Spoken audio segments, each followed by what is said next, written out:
Ya, supaya apa? Supaya apa? Oh, supaya selamat. Ya. Jadi kalau pas Imlek bajunya enggak merah berarti enggak selamat ya? Berarti enggak hoki. Bener gitu ya? Enggak. Nah, kenapa sekarang kok pakai baju merah? Jadi jawabannya itu karena baju merah itu budaya. Jadi kenapa orang Kristen, orang Chinese Kristen, kenapa tetap berbaju merah?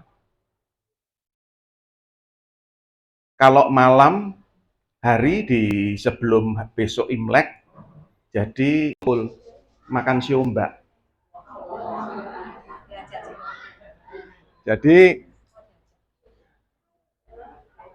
itu adalah budaya. Jadi yang kita ikuti budayanya, bukan adatnya. Karena kemarin beberapa waktu yang lalu saya mendengar ada hamba Tuhan yang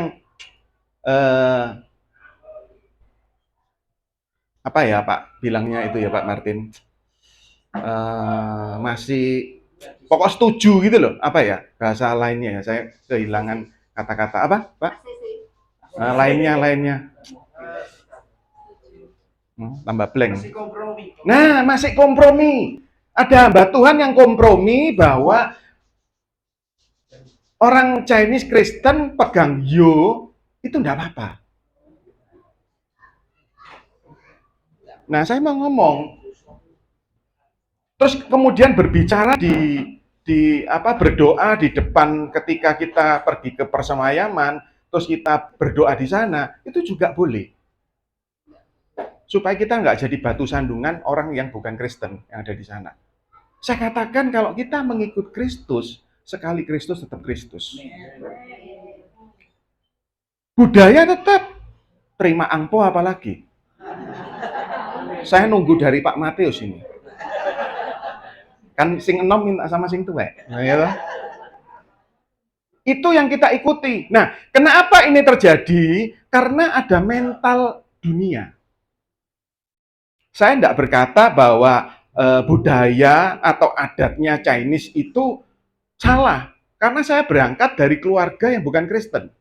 Keluarga yang sangat kuat di dalam adatnya Chinese. Tetapi seperti saya katakan tadi bahwa yang kita ikuti bukan adatnya. Kalau adatnya adalah megang hiyo, berdoa di depan persemayaman, itu adatnya. Boleh. Yang kita ikuti budayanya. Kita menghormati orang yang lebih tua. Kita pai nanti besok di tepat di hari Imleknya, di malam harinya kita makan bersama keluarga. Itu boleh. Karena itu tidak melanggar firman. Firman Tuhan berkata bahwa hormatilah ayah ibumu. Tetapi itu yang dibawa oleh pengaruh dunia. Sehingga seperti tadi Pak Martin tadi sampaikan, kompromi. Kalau kita punya mental kerajaan surga, kita akan berbeda. Mental kita bukan mental dunia. Nah, ini yang harus kita mengerti. Ada banyak anak-anak Tuhan ketika mengiring Tuhan, mentalnya masih mental dunia. Bukan mental kerajaan surga. Kita pakai baju merah bukan karena hoki. Kita pakai baju merah bukan membuat kita itu dilepaskan dari yang jahat. Tetapi kita memakai baju merah karena budayanya seperti itu. Kita diselamatkan, kita dapat hoki karena ada darah yang merah juga yang sudah menyelamatkan saudara dan saya. Yang percaya berikan tepuk tangan untuk itu mental surga, bukan mental dunia. Nah, hari ini saya akan batasi. Kalau kita berbicara banyak tentang mental dunia, itu akan panjang sekali. Saya akan batasi beberapa waktu yang lalu saya melihat status di ibadah ini menyinggung, saya bicara sama Pak Wijaya, nanti saya akan sampaikan hal ini. Matius 6 ayat 33. Ayat andalan. Matius 6 ayat 33. Saya memang ingin menyampaikan di sini, Cik Yin dengan Pak Gun sudah pernah dengar, nggak salah, waktu saya ajak pelayanan di mana saya lupa. Matius 6 ayat 33 yang sudah ketemu, kita baca sama-sama, 2, 3. Tetapi carilah dahulu kerajaan Allah dan kebenarannya, maka semuanya itu akan ditambahkan kepadamu. Kira-kira, menurut Oma Opa, setiap saudara yang ada di sini, ketika kita mencari kerajaan Tuhan dan kebenarannya, maka semuanya itu akan ditambahkan. Yang ditambahkan itu apa? Apa? Berkat. Oke, satu. Damai sejahtera, terus? Kesehatan, terus? Sukacita. Terus? Ya, panjang umur. Terus? Hah? Iman. Oke. Ada yang benar, ada yang salah. Saya tidak ngomong dulu yang benar mana, yang salah mana. Saya akan menyampaikan dua hal supaya setiap kita di malam Imlek ini, mental kita sudah bukan mental dunia lagi. Mental kita adalah mental kerajaan sorga. Karena kita adalah anak-anak sorga. Kita ini ahli waris. Kita ini pewaris tata kasih karunia. Amin. Ayat 33 yang bagian pertama. Dikatakan gini, tetapi carilah dahulu kerajaan Allah dan kebenarannya. Saya akan ajak saudara melihat ayat 25.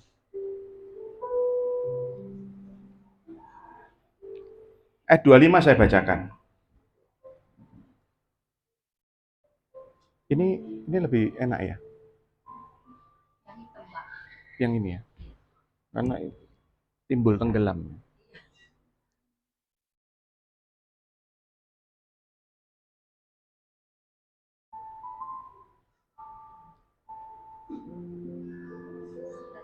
Belum ya?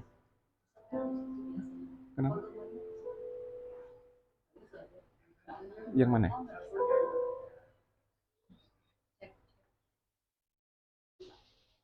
Oh. Tes. Matius 6 ayat 25 bunyinya gini.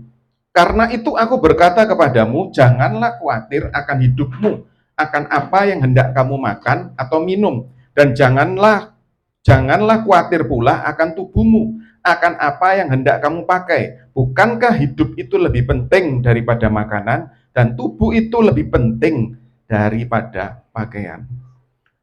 33a tadi bicara apa? Carilah dahulu kerajaan Allah dan kebenarannya.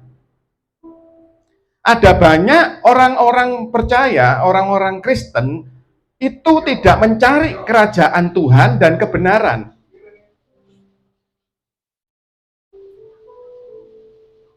Di ayat 25 tadi katakan bahwa jangan khawatir akan hidupmu, akan apa yang kita makan, minum, pakai.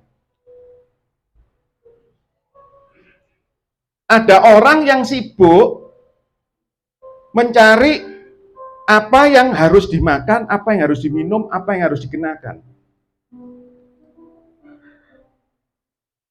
Orang tidak lagi memperhatikan, dikatakan gini, bahwa tubuh dan hidup itu jauh lebih berharga.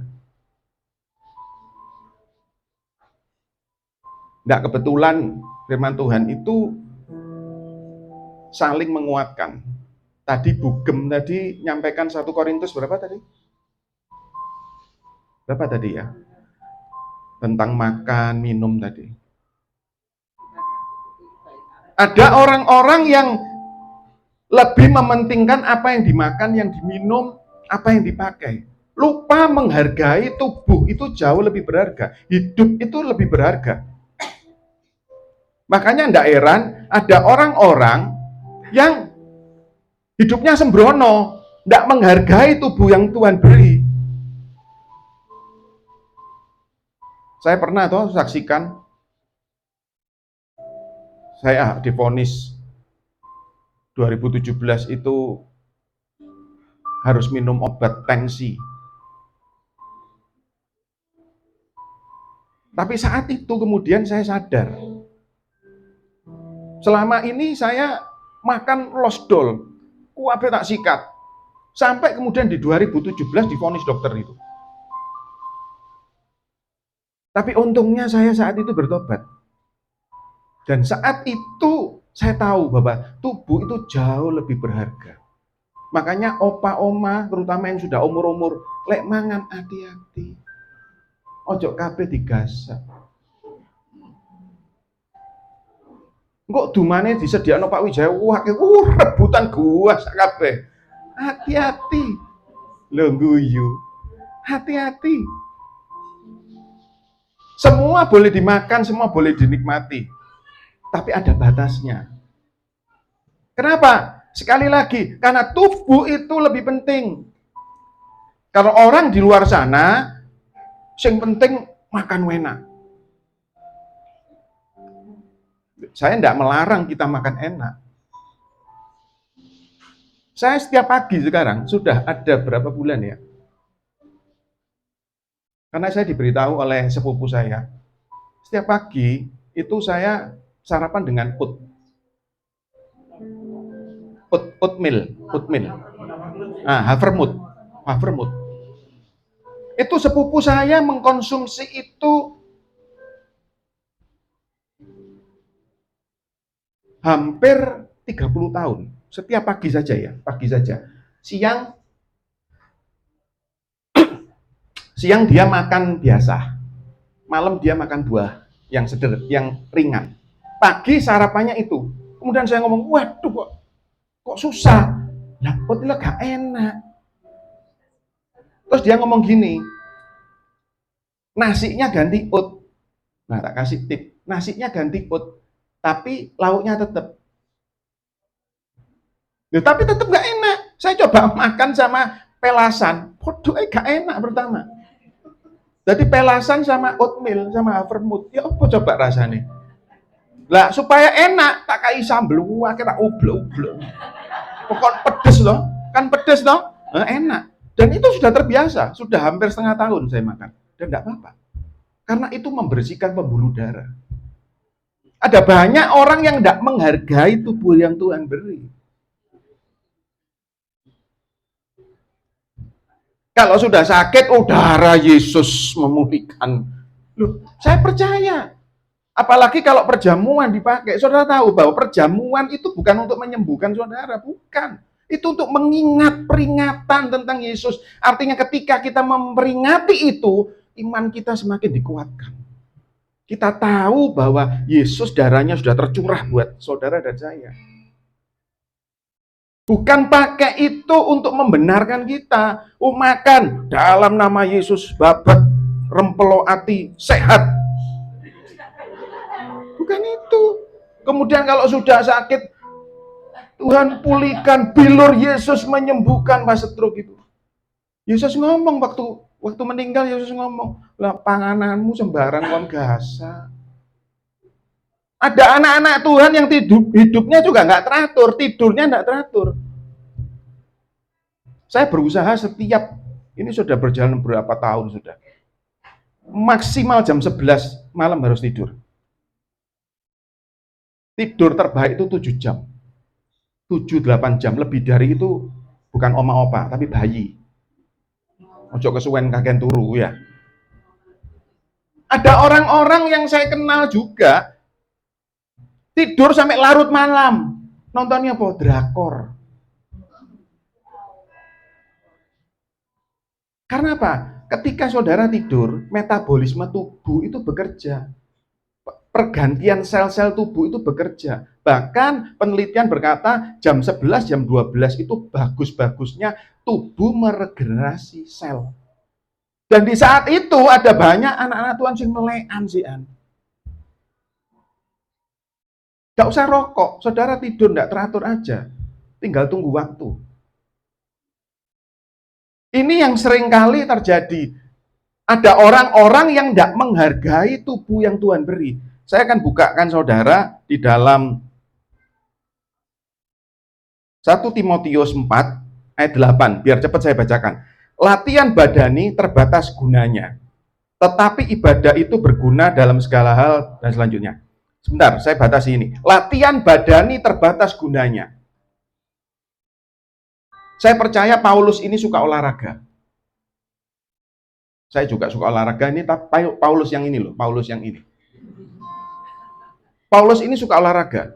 Karena setiap tulisannya itu, kalau saudara nonton film-film Hollywood ya, film-film luar, itu selalu ada muatan-muatan moral. Kalau saudara perhatikan, ada kata-kata di situ dari firman Tuhan itu disematkan di sana. Karena ini untuk menggambarkan si pembuat film tersebut. Nah, Paulus ini juga menyatakan dirinya, latihan badani terbatas gunanya. Saya percaya Paulus juga suka olahraga. Makanya ada ayatnya, aku bukan petinju yang sembarang memukul. Aku tidak berlari tanpa tujuan. Minimal olahraganya Paulus ini kedua. Mbok zaman dulu kok sudah ada boxing, sudah ada tinju. Paulus suka lari, suka jogging. Tapi Paulus berkata latihan badani terbatas gunanya. Artinya ada gunanya. Makanya oma opa tetap saya punya CC-nya mama. Itu baru bulan berapa kemarin dipanggil Tuhan, umur 87 ya, 87 dipanggil Tuhan. Tapi setiap itu tahun, di saat usianya 65 tahun, itu pernah bedah otak loh. Jadi tengkorak kepalanya itu dikerowoki. Tumornya itu bukan di tepi itu, tapi tumornya itu di dalamnya otak. Dan itu resikonya tinggi. Waktu dioperasi tahun 97 itu saya waktu itu ada di Jakarta. Operasinya ada di Jakarta tapi di luar. Itu bedah otak. Dengan resiko banyak, kematian, buta, lumpuh dan sebagainya. Tapi kemudian dengan pertolongan Tuhan, bahkan sampai usia 80 lebih itu masih ingat firman Tuhan. Karena beliau ini juga majelis gereja. Tapi yang saya perhatikan di usianya gitu, kalau saya pas ke Solo gitu ya, saya bangun gitu, ternyata ide mana? Nggak ada. Ternyata pas senam. Usia 80 lebih masih disempatkan senam loh. Nah sekarang saya tanya opa-oma di sini, yang pagi-pagi atau masih olahraga angkat tangan? 1, 2, 3, 4, 5. Yang lain olah mulut. Oh, ada banyak alasan untuk orang nggak olahraga. Oh, aku di dapur ngerteno anakku sekolah, sama bojoku yang ngono. Tak rasani mumpung nggak melok. Oh no, engko tak buka YouTube. Ayo nge-gym bareng. Nggak usah, aku tak buka YouTube ono barbel di rumah. Saya barbel di rumah ada komplit. Tapi kalau itu tidak dari hati, juga tidak bisa. Percuma mau barbel ditaruh di depannya, nggak dilakukan. Jangan karena usia, kemudian kita males. Ingat, tubuh itu lebih berharga. Kalau ada orang yang ngomong ini, podo ae kok olahraga kok ya mati ya mate. Ini bebal. Kalau seperti ini bebal. Kita tidak perlu berdebat sama orang bebal. Kalau saudara sudah berolahraga, jaga makan. Saya berusaha, tadi pagi sudah sekian, hampir karena waktu onset begitu sekolah onset, sudah tidak sempat lari pagi lagi karena jadi nganter anak jam 6 lebih, jam 6 kurang, sudah harus berangkat karena sekolahnya jauh. Jadi saya cuma olahraga badminton gitu aja, nge-gym, jadi gak sempet lari. Tadi pagi lari, janjian karena anak saya libur, kan Cynthia libur. Nanti besok Senin lari lagi, Selasa lari lagi. Kalau kita sudah jaga tubuh kita, kita sudah makan, kita perhatikan. Kalau masih Tuhan izinkan sakit, ya itu sudah kehendak Tuhan. Tapi kita punya tanggung jawab bahwa tubuh itu jauh lebih berharga. Harga itu. Mulai hari ini, mulai besok oke Sinja. Setelah itu Senin, ingat, usahakan cuma 30 menit jogging jalan. Ingat bahwa tubuh itu milik Tuhan, bukan milik kita. Kita harus jaga. Amin. Paulus tadi ngomong gini, latihan badani terbatas gunanya, tetapi ibadah itu berguna dalam segala hal. Di dalam Matius 6 tadi ayat 25 berkata bahwa tubuh dan hidup itu jauh lebih berharga. Pakai hidup kita untuk beribadah. Beribadah itu apa sih? Ini beribadah ya. Oh, ibadahnya di sini wakeh. Rebo, Kamis, Sabtu.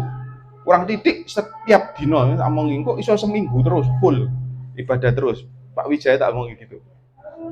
Nanti nggak kayak apotek 24 jam.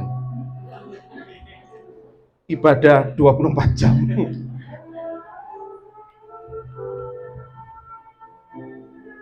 Ibadah itu adalah ketika saudara dan saya membangun hubungan dengan Tuhan. Itu ibadah. Ketika saya ada di kendaraan, nggak mobil, nggak sepeda motor, ketika saya jalan, saya nyanyi, nyembah Tuhan, ya pasti nggak merem pasti. Itu membangun hubungan kita dengan Tuhan. Itu ibadah.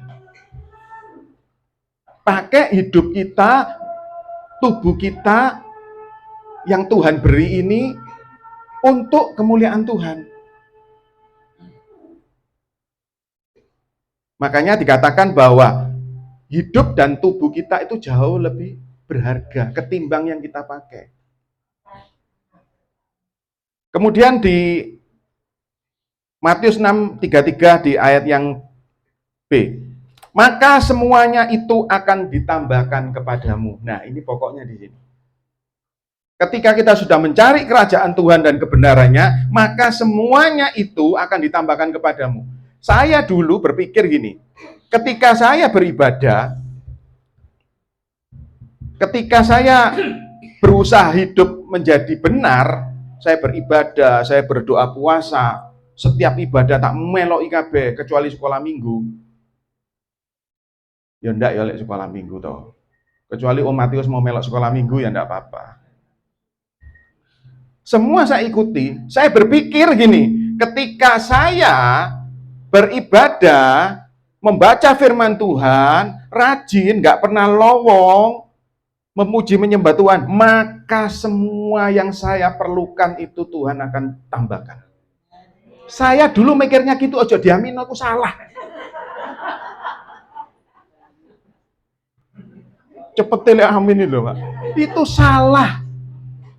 Coba buka di Matius 6 tadi, Matius 6 ayat yang ke-26 dan berikutnya. Dikatakan gini, tubuh, perhatikan saya ya, tubuh dan hidup itu seperti yang saya terangkan tadi, tubuh dan hidup itu jauh lebih berharga.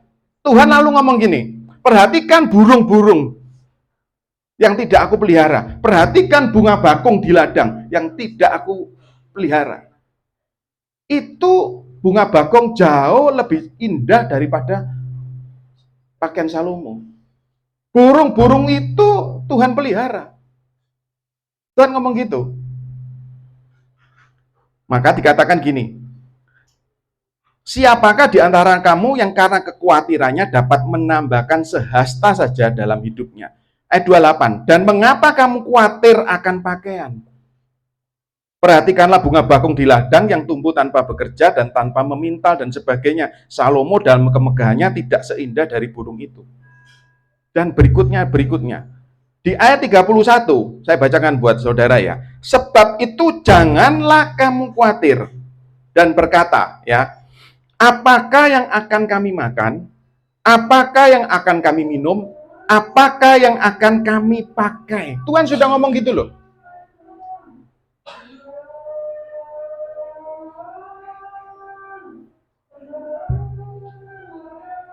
Jangan khawatir apa yang kita makan, minum, pakai. Tuhan ngomong itu. Berarti ayat 633b tadi semuanya ditambahkan kepadamu, pasti bukan itu. Setuju?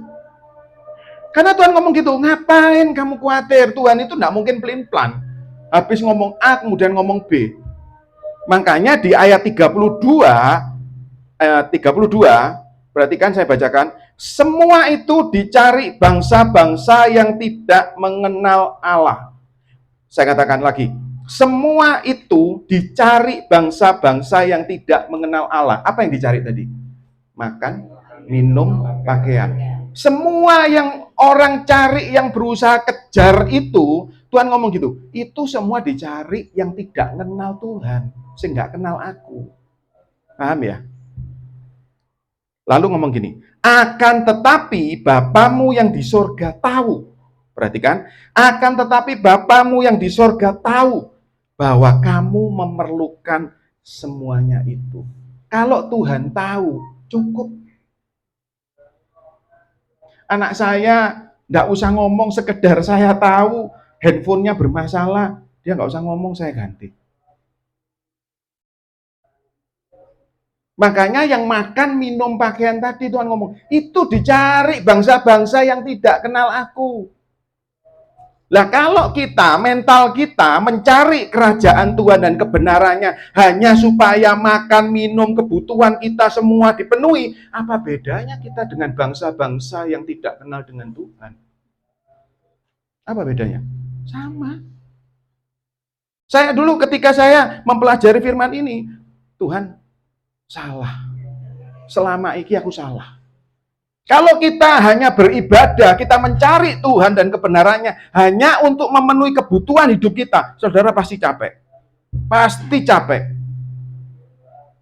Karena justru ketika kita lakukan itu, motivasi kita mencari Tuhan hanya untuk itu, saudara pasti akan kecewa. Karena Tuhan sudah ngomong, itu dicari bangsa-bangsa. Loh, ini ayat ini ngomong loh. Loh, tetapi mental kita, sekali lagi, mental kita kan sudah terbentuk toh. Karena banyak hamba Tuhan, banyak gereja-gereja yang ngomong gini, ngutipnya cari ini, 633, carilah dahulu kerajaan Allah kebenaran, semuanya ditambahkan padamu, amin. Loh, saya terbentuk gitu mindsetnya. Jadi apa yang saya lakukan? Ya saya berusaha mencari Tuhan, ya tadi, berdoa puasa, ikut ibadah, segala macam KKR tak meloi, semua seminar tak ikuti semua supaya saya diperkaya. Ketika saya diperkaya ditambah soge sama Tuhan. Salah mentalnya. Jadi nggak ada bedanya kita dengan bangsa-bangsa yang tidak mengenal firman loh yang ngomong, bukan saya. Nah, kalau Tuhan selalu ngomong gini, tetapi Bapakmu yang di sorga tahu kamu memerlukan semuanya itu. Artinya apa? Kalau Tuhan tahu, itu fix, beres. Setuju? Kalau Tuhan sudah tahu, beres. Nah, sekarang pertanyaannya, di 633b tadi, semuanya ditambahkan kepadamu, jadi yang ditambahkan itu apa? Kan kita sekarang berpikir seperti itu. Kalau bukan itu, bukan semua tadi yang kita butuhkan, lalu yang ditambahkan itu apa? Kan gitu. Makanya ini siarannya kan masuk ke YouTube, di rungokno. Tak tuding pendeta-pendeta sing ngajari kok gitu. Kualat, Bun. Kemarin saya buat iklan ya, Pak. Durian Banyuwangi. Nyacat kualat. Saking enake. Lah ini saya sampaikan supaya ayat ini tidak dikutip sembarangan. Seringkali ayat ini dikutip sembarangan, membuat saya nggak tahu mereka ini nggak ngerti atau pura-pura nggak ngerti. Ini yang berbahaya. Ketika kita memahami ini berbahaya, sudah bertentangan dengan Tuhan. Karena ayat 32 ngomong gitu kok. Semua tadi loh, semua yang apa? Yang di atas tadi loh, makan, minum, pakaian, segala kebutuhan kita itu dicari bangsa-bangsa yang tidak kenal Tuhan. Tapi Bapakmu tahu kamu memerlukannya itu. Kalau sudah tahu, berarti fix Tuhan akan memelihara kita. Jadi sekarang pertanyaannya, apa yang ditambahkan itu? Kita buka di dalam Roma 14 ayat 17. Firman Tuhan ini ciami ini. Roma 14 ayat 17. Saya bacakan. Sebab kerajaan Allah bukanlah soal makanan dan minuman. Sekali lagi. Sebab kerajaan Allah bukanlah soal makanan dan minuman, tetapi soal kebenaran, damai sejahtera, dan sukacita oleh Roh Kudus. 100 untuk Pak Matius. Tadi betul. Ternyata yang dimaksud Tuhan ketika kita mencari kerajaan Tuhan dan kebenarannya, yang ditambahkan kepada kita adalah kebenaran. Kita semakin mengenal Tuhan yang benar. Sehingga apa? Ketika saudara mengenal Tuhan yang benar, saudara tidak perlu capek-capek. Ada orang yang berusaha mati-matian membanting tulang untuk mencari kebutuhan hidupnya. Ada orang yang salah ngomong membanting tulang. Wah, aku lihat membanting tulang suge. Terus saya lihat di TikTok itu, tulangnya PT dibanting-banting ya. Tetapi ketika kita mengenal tentang Tuhan dan kebenarannya, kita tahu bahwa Tuhan itu sumber berkat. Saudara nggak akan capek lagi. Ngerjai apapun Tuhan akan berkati. Karena motivasinya mencari kerajaan Tuhan bukan untuk Tuhan memenuhi kebutuhanku Tuhan. Karena Tuhan pasti memenuhi. Itu beda. Kita itu bukan bekerja untuk Tuhan supaya dapat upah. Oh, kita ini anak. Kita ini ahli waris. Kecuali anak ngapek. Apa anak tonggo. Amin. Kita ini ahli waris. Ini yang harus kita rubah. Mentalnya harus kita rubah. Mulai malam ini, mental kita bukan mental itu. Mental kita mental kerajaan surga. Kita akan capek kalau kita berusaha dengan diri kita supaya kita mencari berkat Tuhan. Tetapi ketika kita tahu yang ditambahkan itu adalah kebenaran, yaitu apa? Kita semakin mengenal Tuhan yang benar, kita ngerti, wah Tuhan itu sumber berkatku. Saya doa kalau pagi gini, Tuhan, Engkaulah sumber berkatku. Engkau mampu mendatangkan berkat dari manapun, lewat apapun, dengan cara apapun. Saya ngomong gitu. Dan ketika saudara punya pemahaman seperti itu, saudara semua pasti diberkati Tuhan dengan luar biasa. Ada orang yang berusaha mencari apa? Supaya hidupnya damai, ayem. Dengan banyak cara. Tetapi firman tadi ngomong apa?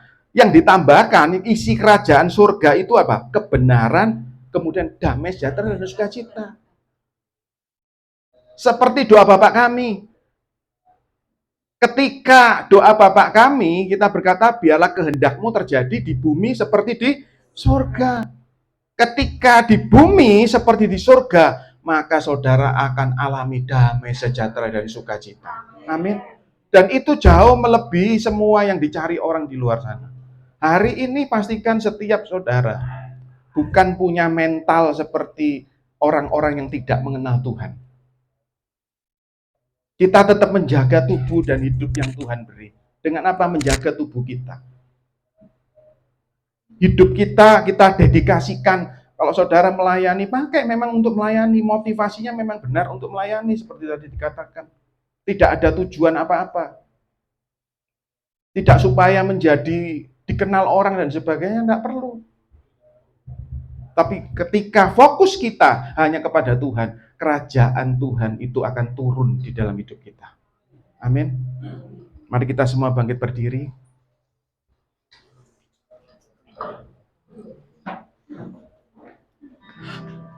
Aku punya Tuhan yang besar, yang telah berjanji dan sanggup menenapi. Imanku bersepakat, percaya kuasa